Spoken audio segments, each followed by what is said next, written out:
Today I'm here to talk about a manga which I finished reading and I decided to, talk about it on YouTube. And I was just thinking about how much would I want to score this manga? Where do I think it lies? Because it's a very good manga. And I was like, okay, it's pretty good, it's pretty good. And I was writing down this review and I was like, okay, time to, I wrote down pros and I was like, okay, cons.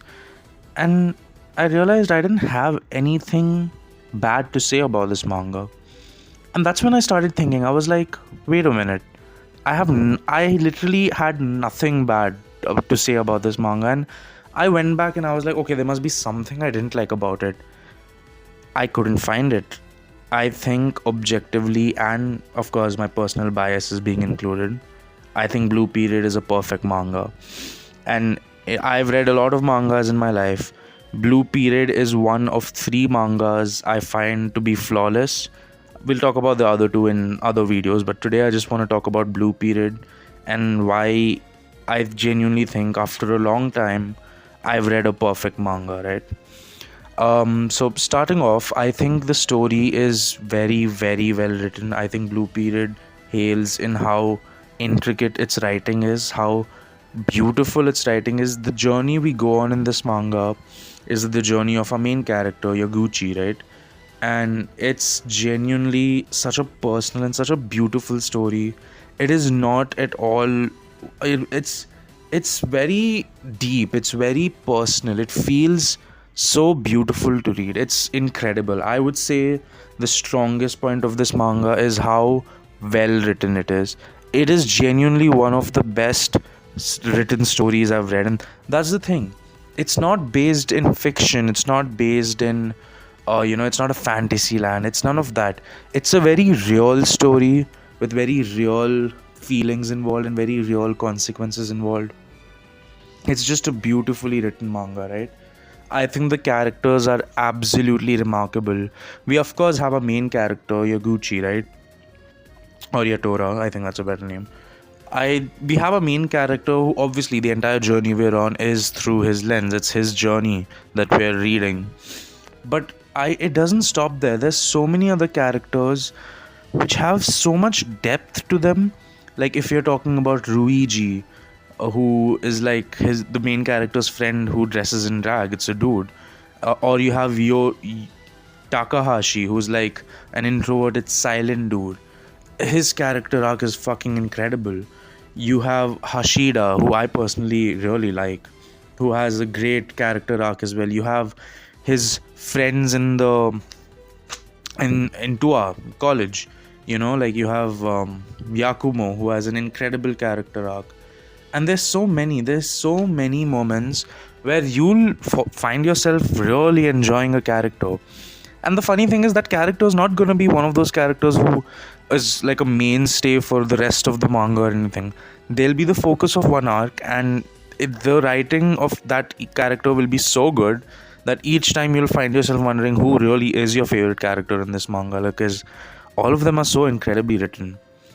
The manga deals with complex emotions, and honestly, I don't know if for better or for worse, considering as of late I've been at a certain mind space and I found it relatable at times. And like when you start relating to a manga, either you are really down bad and you need to like get out of your head, or the manga is just very well written. Now I don't know which one was it in my case. I am choosing to believe that the manga was genuinely well written because it resonated with me on a personal level, and that doesn't happen very often. Not when I'm trying to find an escape by reading manga. Like, it resonated me on a personal level, and it deals with very complex emotions, and I love that. I love how detailed it was. And just to let you guys know, it's not all super realistic and very hyper realistic about life. It's surprisingly funny when it needs to be. Like, I had moments where I genuinely was just laughing out loud because it was so unexpectedly funny at times, and I don't know how the writer manages to balance both, but he does. And the funny parts are genuinely funny. Like, I'll find them hilarious, and then you have this deep and detailed overarching story. It's beautiful. I think this manga has three top tier, some of the best things I've ever read arcs. I think at the start of the manga, the arc with Ryuji, which I believe has been adapted into an anime, because I realized when I was halfway through the manga that there is an anime adaptation for this.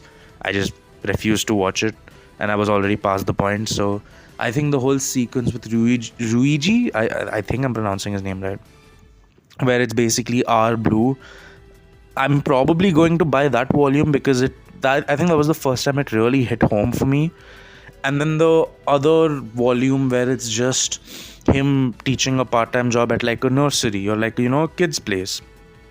And that also is, I think, incredible writing. That entire set of chapters, that entire volume where he's teaching the kids and they show how the kids deal with things and the emotions. And then recently I read a volume which had the Sonada arc, as I like to call it, which again I don't want to spoil too much, but like there's an arc where he goes on a vacation with his friends from college, and then he finds out about this other friend of their friend, and it's also like these are incredible arcs with so much love and emotion tied to them. It's a fantastic read, right? And it's so good. Like, I want to buy a physical copy of this manga, like starting off with one just so that I can keep one.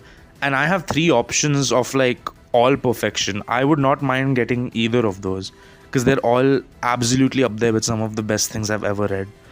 Yatora is a wonderful main character. His character arc of self exploration and figuring out who he is, and it's never rushed, it's never sudden, it never feels dragged on. And even the only thing which I could think about complaining is that, okay, after like a really good arc, the next arc can feel a bit not as good. But the thing is, even the arc which is not as good is still like top tier really good arc.